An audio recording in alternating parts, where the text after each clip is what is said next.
Hello, Enrich community. This is your virtual bestie, Simran Sekhon. Welcome to the Enrich podcast, the show where we explore topics that inspire personal and professional growth.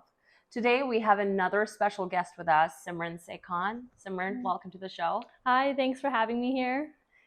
Thank you for joining us today. So a little bit about Simran. Simran Sekhon is a South Asian Canadian certified counselor at Solidarity Therapy in Langley. She's a registered clinical counselor with the BC Association of Clinical Counsellors. She holds a Masters of Counselling Psychology degree and has been a counselor for 2 years. And she works with one-on-one with children, youth, and adults. She focuses on cognitive behavioral therapy, approaches to work with trauma and other mental health concerns. She's also trained in dialectical behavior therapy and eye movement desensitization and reprocessing, which is EMDR. And this is another mental health treatment technique. Welcome to the show again, Simran. Thanks for having me. Yeah, of course. I'm very conscious of people's time, so I'm very grateful that you took out time to be with us today. So I think the right question we could start off with, maybe share with us a little bit about your background and experience as a clinical counselor and what led you to pursue a career in mental health counseling. Yeah, so Simran, actually like a lot of South Asian families, I actually was going to go into nursing. Yeah. Just because I've always had a passion to help others and I always thought that was the field. But after kind of realizing during our orientation that wasn't for me, I decided to kind of take a different path. And I kind of gravitated towards just arts degrees and like psychology. That's where I kind of realized I really liked like the psychology part of it. And the criminology part. So I always wanted to work with youth at risk with like mental health.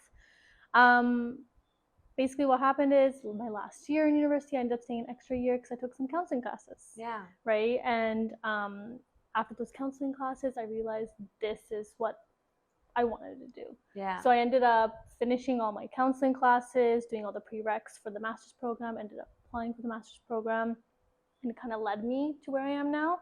So I've been a registered clinical counselor for 2.5 years roughly. And I really enjoy it, and it kind of led me to working with Jessie Dhaliwal. So she's the one who is the clinical director at Solidarity Therapy in Langley.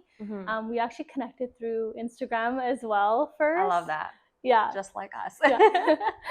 So we connected through there first, and then we kind of realized I really want to work with her. Yeah. And then we kind of connected, did her interview and everything, and that's where I started. I love that. And I'm so glad we are talking about therapy and counseling because, my intention personally is to bring awareness, right, about mental health issues. Because personally, I've dealt with it. I'm sure you've dealt with it. And being a South Asian woman myself, and you can relate to this, there's still so much stigma in or around mental health in general, right? Yeah. And then, we're just told, deal with it. There's nothing wrong with you, right? But you are maybe struggling inside, right? Yeah. And then also, I feel like being a coach myself and you being a therapist, do you find that people think nothing's going on with you? You don't need help. So I kind of want to touch on that too. Maybe you can dive into this later because, I sometimes need a different perspective. Maybe I'm stuck in a cycle too. So I think it's the stigma around that part too that, sometimes just because you're a coach or you're a therapist, it's important that you have your own coach and therapist too, and then it just cycle goes on. So your life. What do you perfect. think about that? Yeah, I actually go see a therapist as well. Yeah, This is actually I love that. quite ironic. I actually go see somebody, and I think it's really important because I'm a human being as well. Exactly. I have family problems. I have issues with maybe friends or just generally anxiety or other mental health concerns, right? That do come up, and it's normal, right? And I think the stigma is we shouldn't talk about it, especially in our community. Yes. Right. So that is another reason why, just kind of leading on to the first question, is why I wanted to go into this field to shed a little bit more light into the community. I love that. Right. And I think it's really important. And I've noticed in the space that I work, there's a lot of South Asian people that come there. And they always ask me that same question you asked me, do you, your life's so perfect? It's no. I know. It's not. Actually, I struggle with anxiety as well, quite a bit. And in the office, yes, I'm professional with it. However, I'm very open to kind of sharing those experiences, and I go to see somebody for support.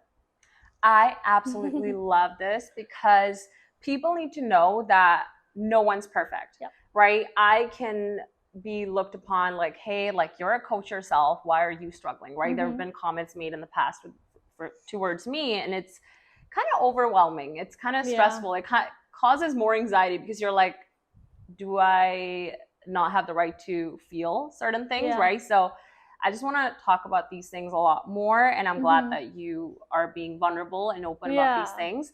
So I think I'm very curious to know if you could describe your therapeutic approach or philosophy in this field. Yeah, so I think, you know, when you're helping others, you need to also help yourself. That's the first thing. And on top of that, the type of philosophy and theoretical approaches that I use in counseling, it is very westernized. I just want to emphasize that first. Like, it's very westernized, but they're great as well, right? So I use cognitive behavioral therapy, which is called CBT, which most people might know, and that's more of like thinking patterns, trying to change those thinking patterns and redirect them to a more healthier way of thinking.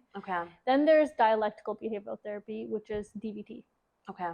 These are it's a type of therapy where you kind of use skills to help you regulate your emotions, or again, it's thinking patterns as well because it is branched off from CBT. Another way is also EMDR. So EMDR is called eye movement desensitization reprocessing, which I actually use quite a bit in the trauma-informed clinic. Because it is for a lot of trauma clients. Right. And again, trauma can mean anything to anybody. Right. So I learned about small T trauma and then big T, right? Trauma. Like everyone gets affected differently. And I don't know if the audience knows, but like big T trauma is essentially like war veterans, right? It's where you can get diagnosed with PTSD, post-traumatic stress disorder. Little t is when it can be something like, let's say you were riding your bike and then you broke your leg. That can be traumatic for a kid, right? For sure. There's a little bit of a difference, but again, everybody has gone through trauma.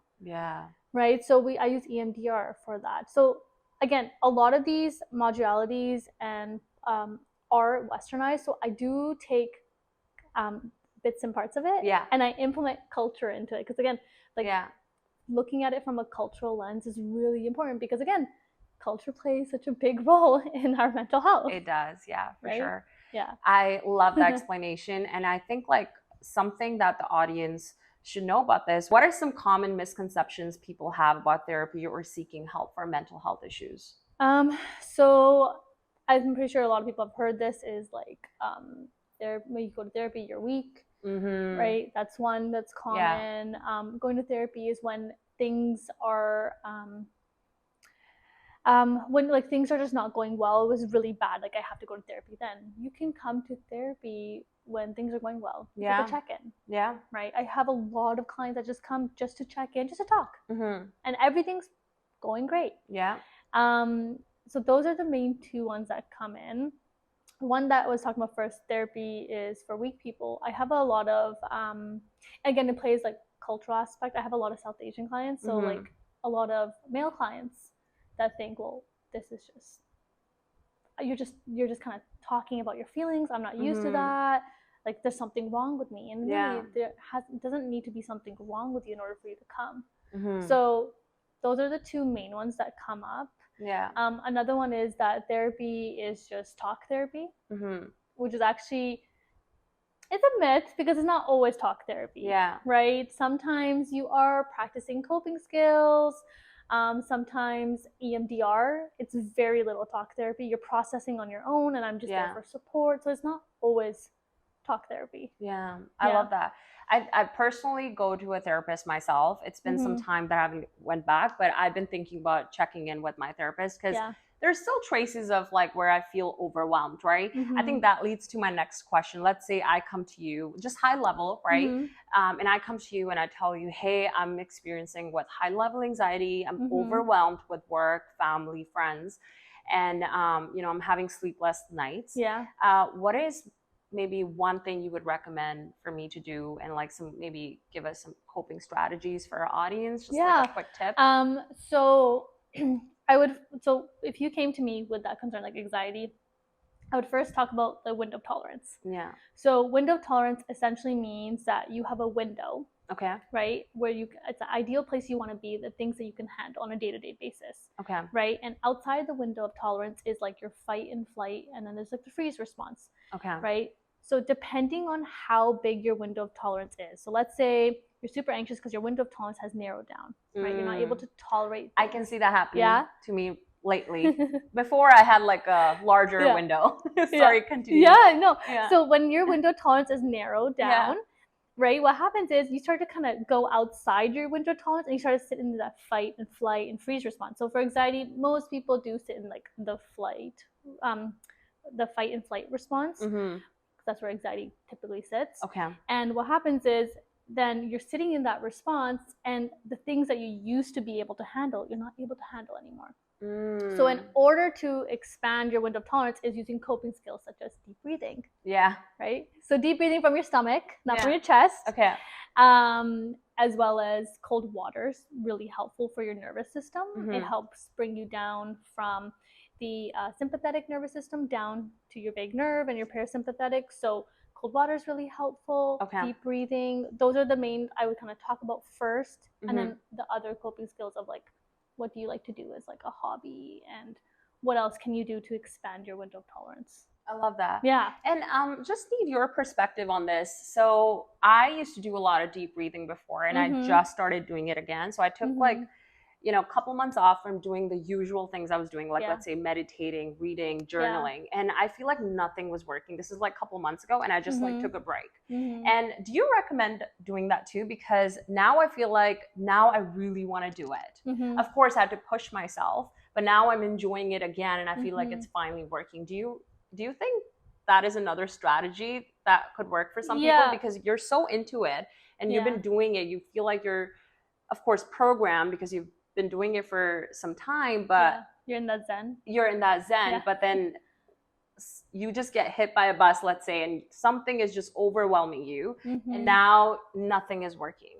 So is it a good strategy to just like pause everything, maybe still do the things that you really enjoy, but restart when you feel like you're in that state again? It really depends. Okay. So it really depends on the situation and what's happened. Yeah. I would recommend to continue doing it, but not if it's a chore. Okay. Right? That's what it felt like for me. Yeah. You want to do it if it's actually something that's helping you, not as a chore. You don't want to add another thing to your list. Okay. Right? So that might be, maybe those coping skills at that time are not helping you. Because again, there's certain things that are helpful for coping skills. So I'll give you an example. Yeah. Let's say you are anxious. Yeah. And you're sitting in the fight and flight. Deep breathing is gonna be great. But let's say you're sitting, like you're in the freeze response, and you're just feeling super lethargic. Deep breathing is gonna make you feel more relaxed. That's not gonna really be helpful. It's gonna be helpful to get some movement in there. Okay. So it might be in your situation that your window of tolerance was expanded and it's kind of come down, and different coping skills might be needed. Got it. Yeah. Thank you for answering that. I think that would be helpful for other people too. I think my next question is, can you share a success story or a memorable experience where therapy made a significant positive impact on a client's file? Okay, I have a lot, but I will think of one. I've had, so just for confidentiality base, I can only say so much. Of course. But I have a client that came in for EMDR, again, to work on their trauma. We worked on it for quite a while. Okay. We did it for not just EMDR, but we did talk therapy as well. So we did it for about 6 to 7 months. Okay. And then after processing as well, she had come back to me and said that, like, my life's completely changed. I love that. Right? Yeah. And you have to build that therapeutic relationship. And I usually don't hug my clients, but she asked for a hug, and I was like, yeah, of course. And she like hugged me and just like was crying so much and was just like, thank you so much. Like, so many things have changed. I love that. Yeah. That is a beautiful success story. And anything you would like to say before we end this episode? Anything that you think we missed or maybe you want to touch on? I think, I want to encourage people to reach out when everything's going okay, or like there are like difficult times, just because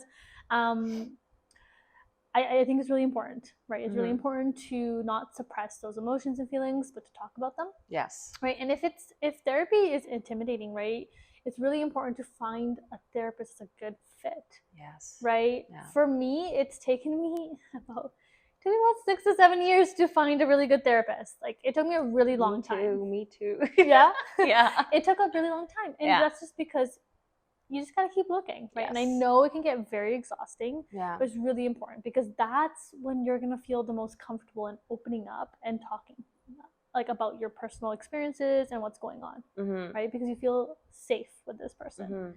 right? I'm also gonna encourage more men, if they Yes. feel comfortable, right, to open up, right? I do see a lot of male clients as well, and in our clinic, there's a lot of male clients that do come. Mhm. I know it's difficult, but again, we will make those little adjustments during our sessions. So we're not just asking, like, how are you feeling? We'll ask like other questions, like, hey, like, what'd you do this week? Oh, that sounds really difficult. Or we'll be like, hey, you watched the game today? Like, just to kind of build that therapeutic relationship, Mhm. to make them feel comfortable. Whenever they are ready, they will open up Yeah. in any way that they want to, Yeah. right? Yeah. So I also want to kind of spread the word in our South Asian community about mental health, right? That everyone does suffer from mental health. It's really important to talk about it, whether Mhm. it's with a professional or with family and friends. Talk about Mhm. it, get it Mhm. off your chest, Yes. right? I love that. And could you also tell our listeners where they can find you? Yeah. Instagram, website? So my Instagram is at sitwithsim. Post little reels here and there. And you can find me at Solidarity Therapy. We also have an Instagram account there. Or you can follow us on that page, and in our bio in the link, it's our website, www.solidaritytherapy.com. You can book with me. I am taking a few clients right now this month, August, probably a little bit more. But yeah, that's how you can reach out. Yeah, I love that. Thank you for sharing that with us. Make sure you guys give her a follow. And also, I will make sure I have all her links to her website and her Instagram under the show notes. Yeah. So, once again, thank you for being here today. Yeah. I absolutely love this conversation, and we're going to have you again very soon. No, thanks, Simran. It was nice Yeah. being here. And thank you all for listening. I really appreciate it. Yeah, thank you.